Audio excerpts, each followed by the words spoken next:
Hey y'all, welcome to my local flavor kitchen. Today I'm going to make a couple of my favorite things. I'm going to make you an easy quiche recipe and I'm going to make some chocolate gravy. So first I'm going to start out with this easy quiche.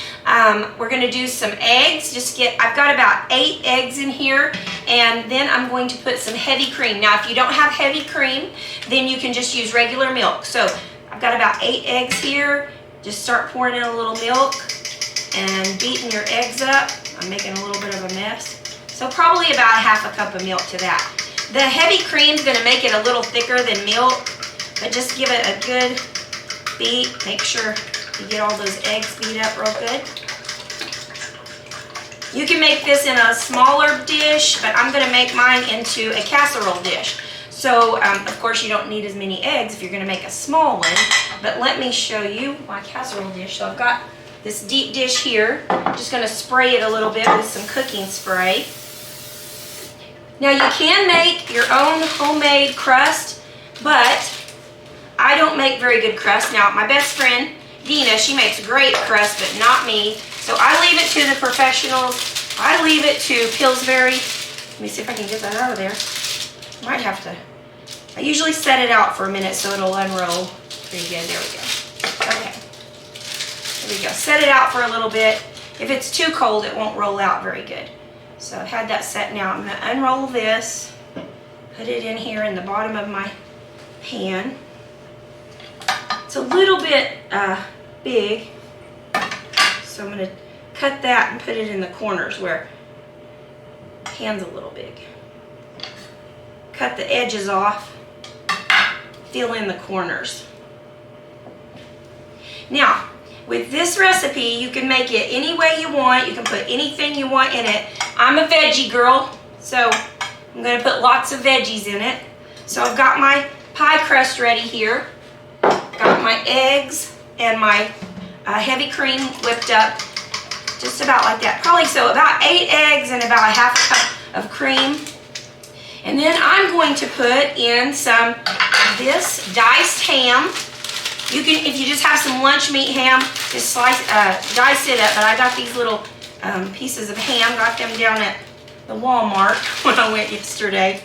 So however much you like. You can make a meat lover quiche, which I have in the oven. Ooh, that sounds good. I have that in the oven for you.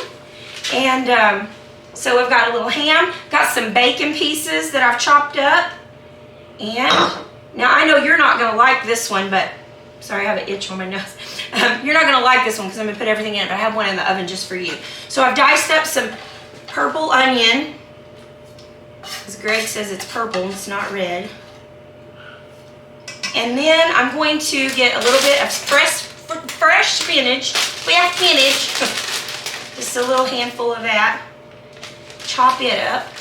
And remember, you can put anything you like in this. I love spinach, and it also makes it really pretty. Throwing that everywhere. If you don't have this, sprinkle a little bit of parsley in there, and that just makes it real pretty. And oh, I'm going to show you a little trick that I've learned. I love tomatoes, so I'm going to show you this. So I've got 2 lids that you can use, like old butter dish lids or old Cool Whip lids, and you take your tomatoes and you set them down in one of the lids, just like that. As many as will fit. This is kind of small, but there we go. And then you pop the lid on. Have you seen this? Pop the lid on top of that, and then you just take your knife, and you've got your. Wow! Isn't that something? So, hope the engineers at Pampered Chef look are at watching. that. There probably is something like this that you can buy, but if you got an old butter dish, that'll do her. That'll do her, manure. All right, now I'm going to put a little cheese in mine. So the one I made for you that's in the oven, it is ham, bacon, and provolone cheese, because you like provolone cheese. But I'm going to put this Colby Jack cheese in mine. And just remember, you can do anything you want. I mean, you can put anything in it. You can even put mushrooms. Oh my gosh, I wish I had some mushrooms right now. I should have thought of that. So, a little salt and pepper.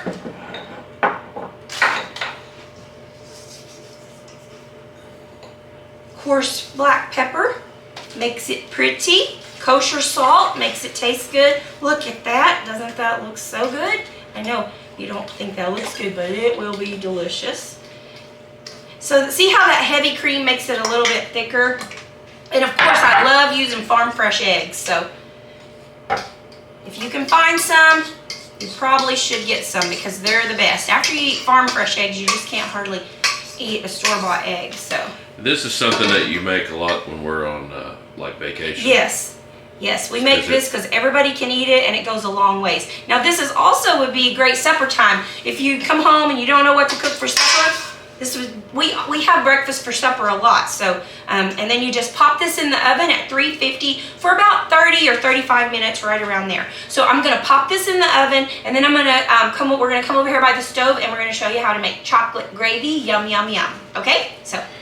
Okay, so now I'm gonna make one of our favorite things. This is my baby Ashley, which she's not a baby anymore. She's 22, but chocolate gravy. We love chocolate gravy, and I first had chocolate gravy when I was a kid at my babysitter's house. Her name was Patricia Victory, and funny story, Greg and I went to the same daycare when we were little. Now he's a little younger than me, about 4 years, but we did go to the same daycare, and we stayed with the same lady who had a home daycare, and this was such a treat to me. She made this chocolate gravy occasionally, and it became one of my favorite things. And then, I got older, and I kind of forgot about it, and went over to a friend of mine, Kelly Pippin's house, and she had it. So it kind of brought back those memories. I said, I have to have this recipe. So Kelly gave me the recipe, and this is what we're going to make. So we're going to take about 3 tablespoons of butter, and I'm going to get them melted, and then I'm going to do, now her recipe called for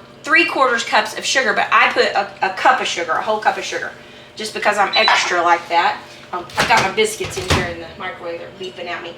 And then we're gonna do, you got your cup of sugar, your butter, you're melting that. We're gonna do a 1/4 cup of cocoa, Hershey's cocoa, and then we're gonna do 2 cups of milk. Get it all in here. Now I've got my fire on high, and get that all mixed up in there. And then we're going to do 3 tablespoons of flour. And sometimes, I don't measure. Sometimes it's a little more butter, but it just, it depends on how buttery you like it. But this flour is going to help it to thicken up. So you're going to cook it on high, and then just keep kind of whisking it to get all your flour bumps and your cocoa bumps out of there. Kind of like chocolate pudding. A lot of people, when you say chocolate gravy, they're like, ew, chocolate gravy, because they're thinking of white country gravy with chocolate in it or something. Who knows what they're thinking, but this is just a sweet gravy, and you just put it over a biscuit, and it's a little bit like chocolate pudding, but so, so good. And I just remember what a treat this was to have. And Patricia, she knew I loved the chocolate gravy. And I didn't go to her house every day. My sister went every day. My sister's a lot younger than me, so I only went occasionally. If I didn't want to stay home by myself, or just on different occasions. If my mom had to leave early, I would get up and go early. And so she knew when I was coming, and she would always make me chocolate gravy. And what a blessing it was to have such a great babysitter who cared about us and cared what we liked, and it was neat. Did you love Patricia, babe? Yeah, it was great. They were good people. Yeah, they worked hard, and her husband was he an electrician? He was an electrician. Greg's an electrician, and yeah, he worked hard. He got up and would leave early in the mornings, and we got there early, about 6. I think my mom had to leave early for work, and anyway, I just remember her house felt so homey, and she treated everybody with such love. It was. We spent a majority of our time outside riding bikes. Yes, in that little neighborhood. Before video games, we were raised outside with all the neighborhood kids riding bikes. And so anyway, you just kind of keep stirring this, and it's just going to thicken up for you. And I don't really know how long it takes, but this is the love. Just give it some love, keep stirring it, and so it doesn't get scorched on the bottom. And I guess it's been a couple minutes. I'm not sure. It usually doesn't take that long for it to get thick. But right after it starts getting thick, then I'm going to add a little bit of vanilla to it. Just any kind of vanilla. We usually like to get the Mexican vanilla, but I've used it all up. It's the best. Time to go on another cruise. I'm going to have to go on a cruise so I can get me some vanilla.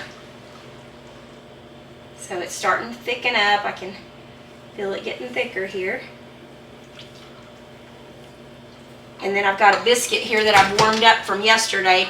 We had biscuits for breakfast yesterday, so I've got my little biscuit here. Warmed it up. Okay, so it's starting to get thick. I'm going to pour a little bit of vanilla in there, probably about a tablespoon. Give it some flavor. Oh, that's looking so good. All right, I'm going to go ahead and turn that off. So I've got my biscuits here, and this is how we serve it. Oh, let me get a little bit of butter, and just get your gravy. Put it right on top of there. So good. And then I like to take just a little piece of butter, put it on top, because it makes it look so pretty. And then it melts down in there. You got that good? So good. That looks good. So that's one of our favorite things. We used to have it every first day of school. My kids had this, and they invited their friends over, and so it was a tradition. Both of them are grown up now, so we don't do it anymore, but all the kids would come over before school early on the first day of school, and we would have chocolate gravy and biscuits. So that looks delicious, and it is so tasty. So let me get a little taste here. Make sure my recipe's right in my head, because I just do everything mainly by memory. Gotta get a little bit of that butter on there for sure. Do you like the chocolate gravy, babe? Yes. Yes, it's good. So good. Now, it's like dessert for breakfast. yes. Now, Kelly's recipe called for 3/4 cup, but I put a whole cup because it makes it a little sweeter. And you don't have to put as much cocoa in there too. If you like it a little lighter, then don't put a 1/4 cup. Just put a couple tablespoons in there, because it's pretty chocolatey. So, all right. So there is my chocolate gravy, and now I'm going to get my casseroles out and show you what they look like, my quiches. Okay, so we're all done with our quiches, and so I've made this in a little pan, and this was my meat lovers. And if you have sausage or whatever you want to put in there, we didn't have any sausage, but I put bacon and ham and provolone cheese in there. So it's super easy. It's whatever you like. So I've cut a piece of that out. That's what it's going to look like. Beautiful golden crust. And then this, of course, is the veggie pizza, or veggie quiche. I love veggies, so this is what the veggie one is going to look like. I put everything in here. I think mushrooms would be good. I've got tomatoes and a little bit of everything. Spinach, tomatoes, onions, ham, bacon. Doesn't that look beautiful? Looks good. And no, it doesn't look good to you because Greg doesn't do veggies. I got my eye on that meat lovers. So here's the meat lovers for you. Super easy supper idea. So it only takes about 30 minutes. I baked the smaller one for about 30 minutes. This one I baked for about 35 minutes because it's a little thicker. But isn't that easy and good? And you can even make a little sauce to put over the top. Just get a little hollandaise sauce maybe and pour over the top. But this will be a great supper idea. For some reason I cannot talk. I don't know what's wrong with me. Blah, blah, blah. So, okay, so we've made chocolate gravy and quiche, easy quiche. So, and this will feed a lot of people if you have a big breakfast. Everybody likes it. So good. You can make 2 different kinds, whatever you want to do. But sausage would be good in here too, but I didn't have any. Okay, so that's what I had this week. It was an easy quiche, chocolate gravy, and so we'll be having another video next week for on Monday. Try to get them out every Monday, and we appreciate you watching. If you're in beautiful Branson, Missouri, come and see us right here at Local Flavor, and we'll see you.